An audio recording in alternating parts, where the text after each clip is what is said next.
Welcome back. I'm glad you could make it today. In 1996, Apple Computers bought Next. What they wanted was the next operating system, which became the basis for the OS X and Mac OS that we still use today. This had the effect of finally bringing a man named Steve Jobs back to Apple. In 1997, he became interim CEO and eventually CEO. In 1998, of course, he introduced this. We all remember this iconic style. Now, to be exact, this particular version is not the 1998, which came only in the one color, Bondi Blue as they called it. This is the 1999 set, which came in those wonderful fruit colors. This, of course, was called Grape. Now, I've done a series of videos on this machine already, so that's not the focus. 1998 this came out, and it lasted with several revisions until January 2002, when Jobs took the stage once again and introduced these, the next generation of design. These have had a wide variety of nicknames. The desk lamp, some people have called them. I always call them the flower pot, since the base of it here, where the logic board, the guts of the computer are all located. But what I really like that dome-shaped design. But what really made the computer here, this adjustable arm. Could bring it in all kinds of directions, no further than about that. It won't turn completely around. It will, however, go up all the way down, almost to the point that it's touching.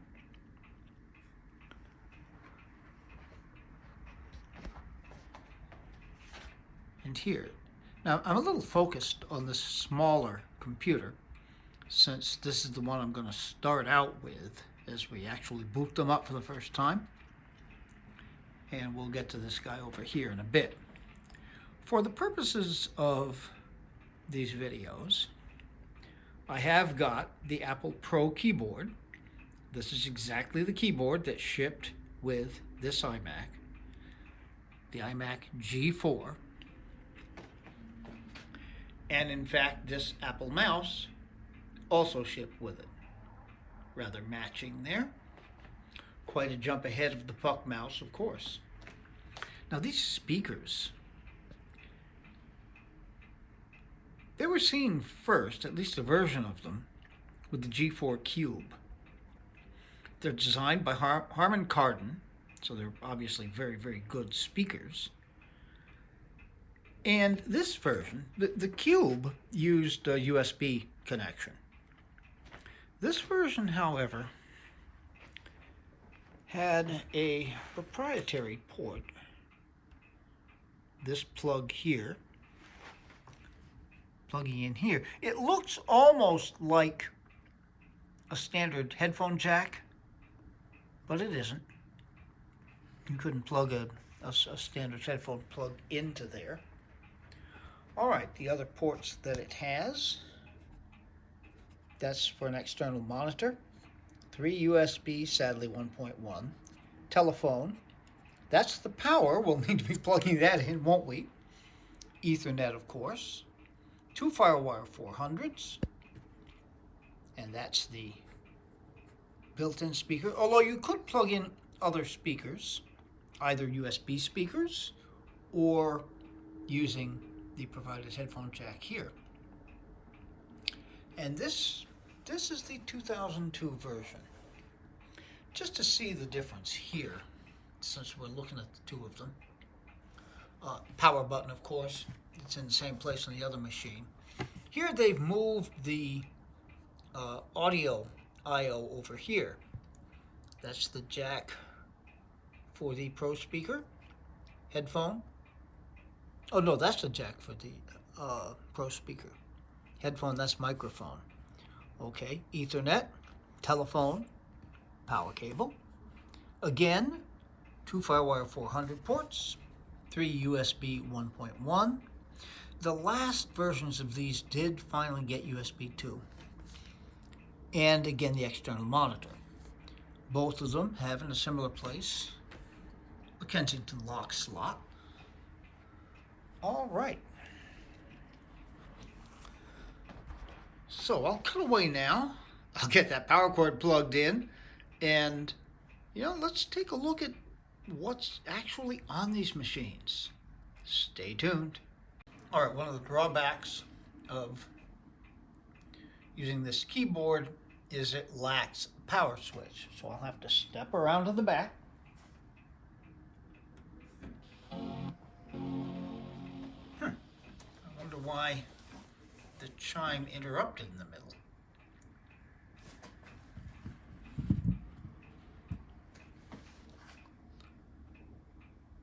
All right, we have a Happy Mac.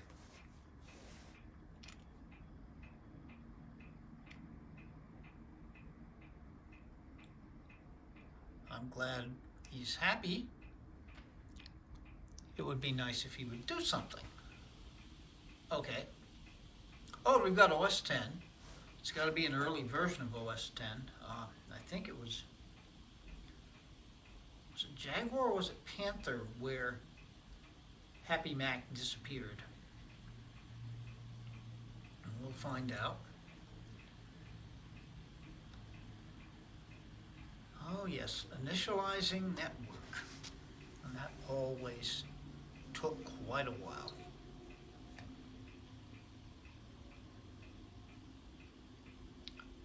Come on, you can do it. Well, you've got the cursor. Cursor moves. All right.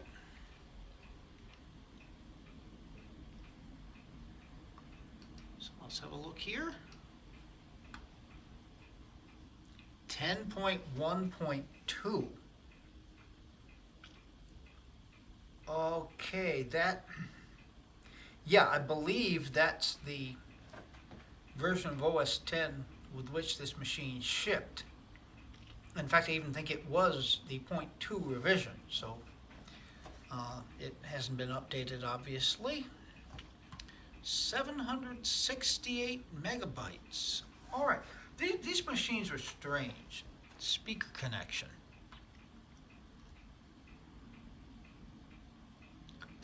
Well, I'm going to do exactly what that says.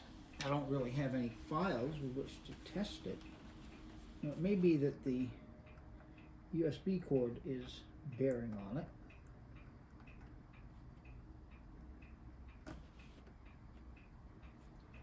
It might not have been plugged all the way in. Okay, nothing matters. Not really planning on that. Anyhow, I was saying about the RAM.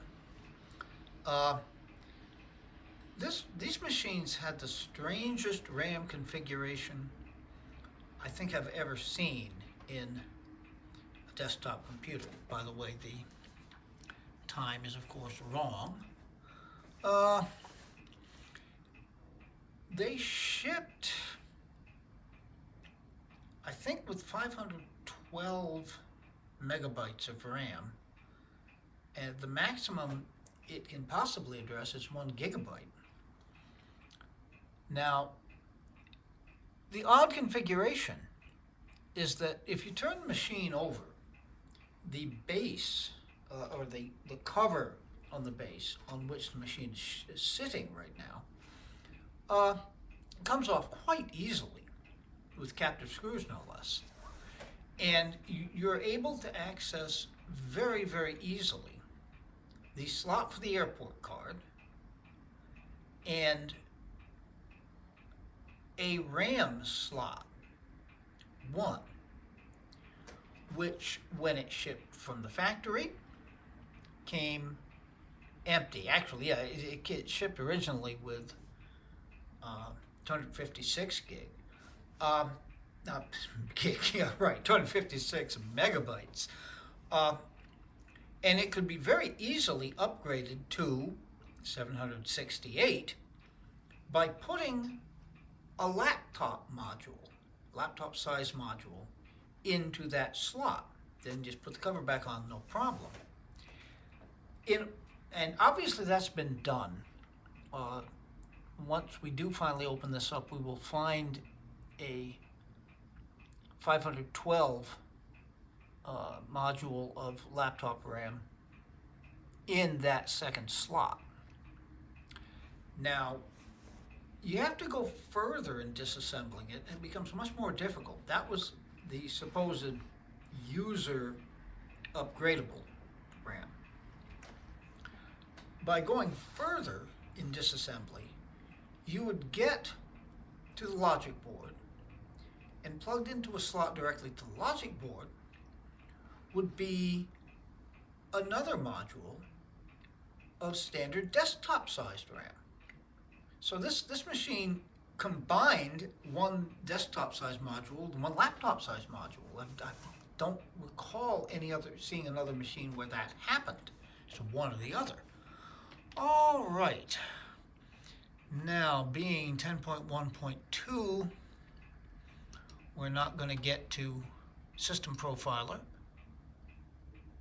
And we're not going to get to it that way either. We will. It is here. I know it is. We'll go to Applications and find the Utilities folder and Apple System Profiler.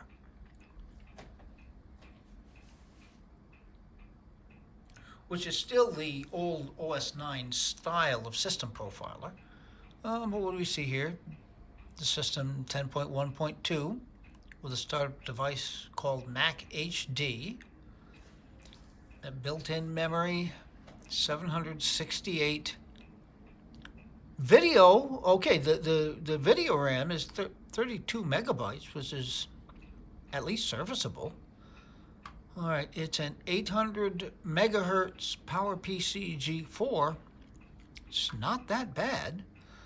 And yeah, the Apple Pro keyboard, all of that. Let's check out production information, ROM version, boot ROM. All right. Now, devices and volumes. All right.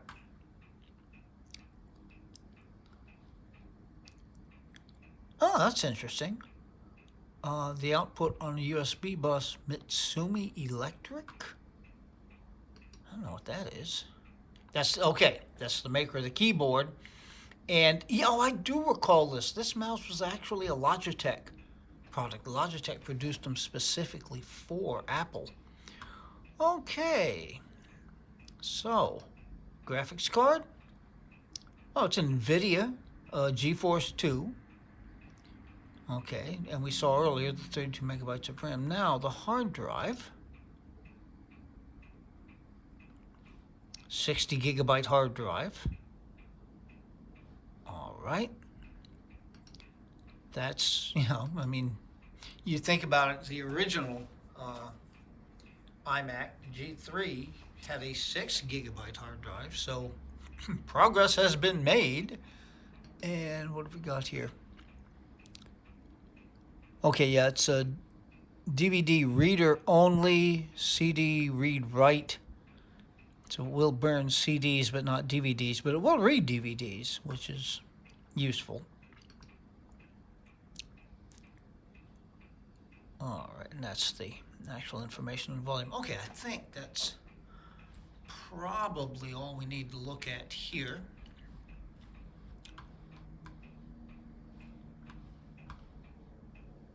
We need to look at utilities. Let's take a look in system preferences.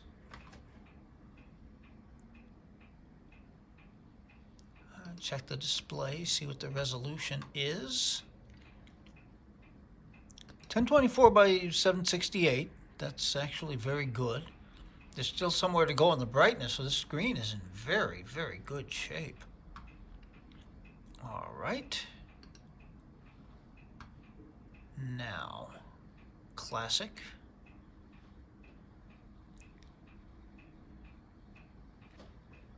Oh, okay.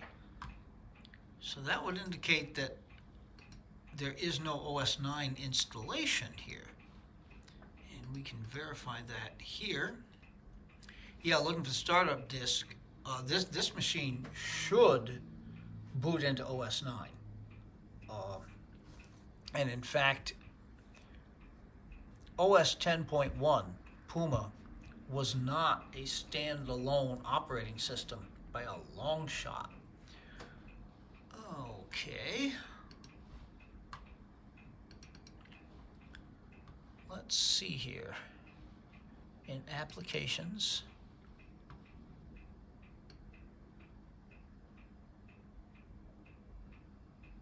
yeah, I'm not seeing anything in here that isn't just the standard stuff, so this would appear to be a clean install. We can verify that here in System Preferences, still called System Prefs. Looking at users, yeah, it says new owner. So the seller, most likely the person I bought it from or the person that he got it from, simply did a fresh install of 10.1. Didn't bother to install OS 9, which is unfortunate with this machine. Okay. So this machine is certainly going to need OS 9 put on. It will run up as high as Tiger. And actually, this is a candidate for Leopard Assist, although I don't really see that as being necessary or desirable. I don't know where I'm going to go with this one. I mean, I'm tempted basically just to install OS 9 on it and then leave it alone. On the other hand, it would be nice to get that extra RAM in there to bring it up to the full gigabyte. And if I'm gonna do that, might as well install an SSD. Not much point if you're gonna replace a hard drive. There's not much point in replacing the hard drive with another hard drive, particularly IDE hard drives. You know, they're far from new. Okay, so yeah, I don't know for sure. I'm gonna have to look into this. It would appear that the PRAM battery, I mean, we didn't get a warning about the battery. Looking at system preferences.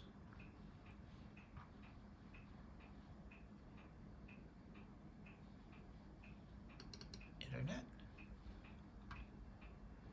And no, that's not going to tell us anything. Network.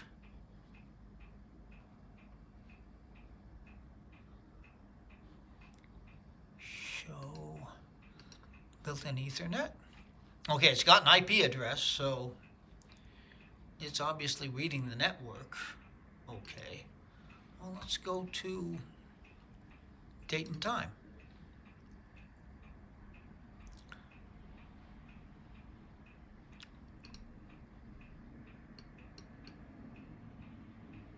Might as well put the right date on it.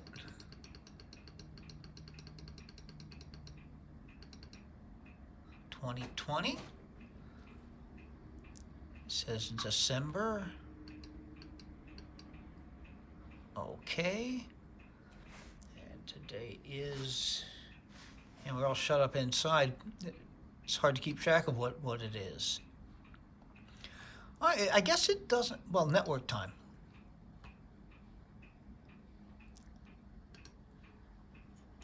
Use a network time server. Yeah, there's the answer. And yes, it's already set the time, so yeah, this is what time it actually is right now. All right, so It's on the network. There's no point in trying to go on the internet or anything like that with this. Okay, so I want to power this down. I only have the one set of peripherals, and in fact, well, I bought these as part of a set with the purple G3, the two G4s. The two G4s, he only had one power cord. Now I've got tons of power cords, of course, that would not be difficult, but for right now, I'm just going to have to swap them. All right, so we'll be back. We'll take a look at the other iMac, so stay tuned. Okay, we're now looking at the 17-inch. So I'm going to have to once again step around behind to press the power button on this one. There we go. Yeah, I guess that interrupted chime on the 15-inch was due to the fact that the speakers were not plugged in all the way. They are obviously pretty powerful. All right, so we're booting into something a little more modern here. Notice right here there is a scratch on the screen, unfortunately.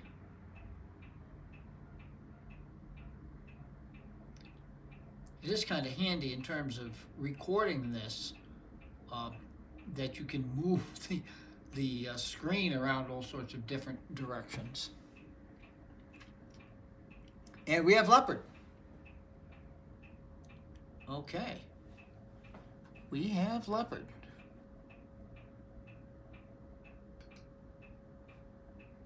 And we have airport. It's not connected, but we do have airport. All right. How about this Mac? Okay, it's a one gigahertz PowerPC G4, so that's a good thing. This is going to be a very capable machine. You can tell that already. And yeah, you know, same thing. The configuration internally was exactly the same as regards to the RAM. So the maximum RAM this will take is 2 gigabytes. So someone has upgraded the laptop RAM slot to 1 gigabyte. Inside is a 256 module, which I am definitely going to want to replace with a 1 gigabyte module to bring it up to 2 gigs. And with that, this is going to be a very capable machine. All right, let's take a look at System Profiler here. Yeah, again, new owner's iMac. All right. Yeah, nothing new to report here. 1 gigahertz PowerPC G4. Very good. Is there Bluetooth? No, there's no Bluetooth. But there is an airport card. Okay. Now, I'm going to want to see if it will actually connect. Graphics displays. Okay, another NVIDIA GeForce, so this time GeForce 4 MX, and 64 megabytes of video RAM. So yeah, yeah, this machine is gonna be something, I think. Very cool. All right, ATA.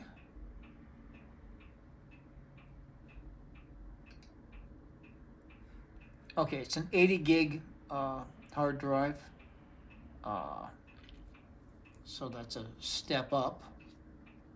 All right, now this one I can tell already is going to benefit from some more serious upgrading. It's got the time right. Huh. Maybe the PRAM battery's okay. I will, since I'm gonna be opening this up anyway, I will replace that PRAM battery just to be on the safe side, of course. All right, now, is there anything else we need to look at here? I don't think so. So we can quit our System Profiler. in System Preferences.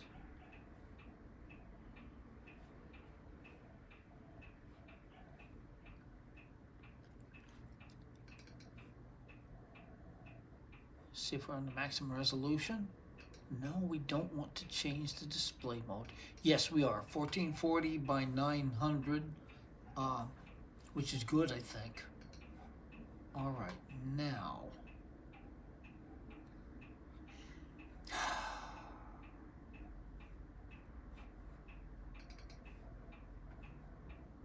Just to see.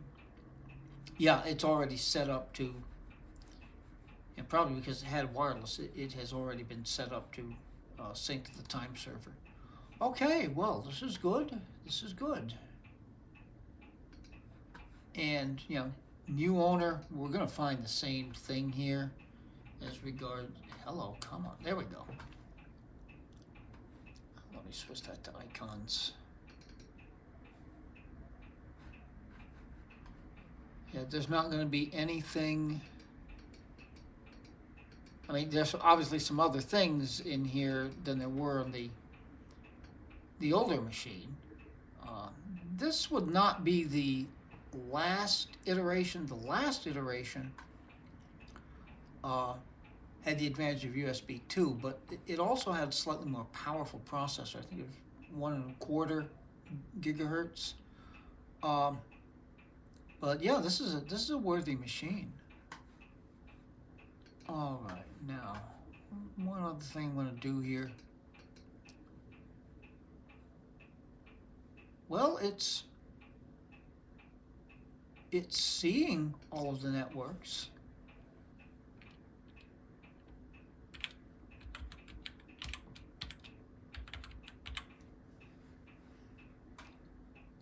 See if we can actually connect. It's connected. Oh, that's a very good thing. That is a very good thing. And I wanted to make sure, because I recall with the G4 Cube, when I tried to sign in, the airport card that was in there was simply too old to actually log in. I even tried creating a guest network that didn't have a password, thinking maybe it was a security problem. But no, this picked it right up. Oh, that's a very good thing. Okay, yeah, this is going to be an awfully useful computer. Yeah, so we're going to do the obvious. I want to check about this Mac once again. Yeah, version 10.5. And one of the nice things here, I mean, it's just fun. I'm going to replace this this thing with an SSD, the hard drive with an SSD, which means I'll have to reinstall Leopard anyway. But what the heck? It's going to be a while before I do that. I'm going to have to wait for the RAM to come in before I can actually do the upgrading. So I might as well do this. So I will let this work. You certainly don't need to watch this. It is nice that, at least as far as Leopard, yeah, so it's going to take us up to 10.8. And Tiger, you can still just click software update. Oh, jeez. Nope, so there's no password. Okay. I'll have to do something about that, too. All right, so it's going to take a while to do this. But yeah, at least as far as Tiger and Panther are concerned, you can just click on software update and the updates are still there.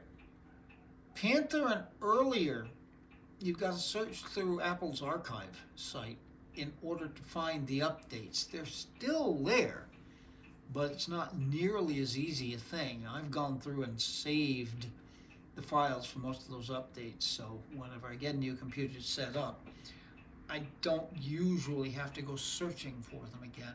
Oh, sometimes something comes up and I really need to go searching through that page again, which can take quite a while. Well, all right.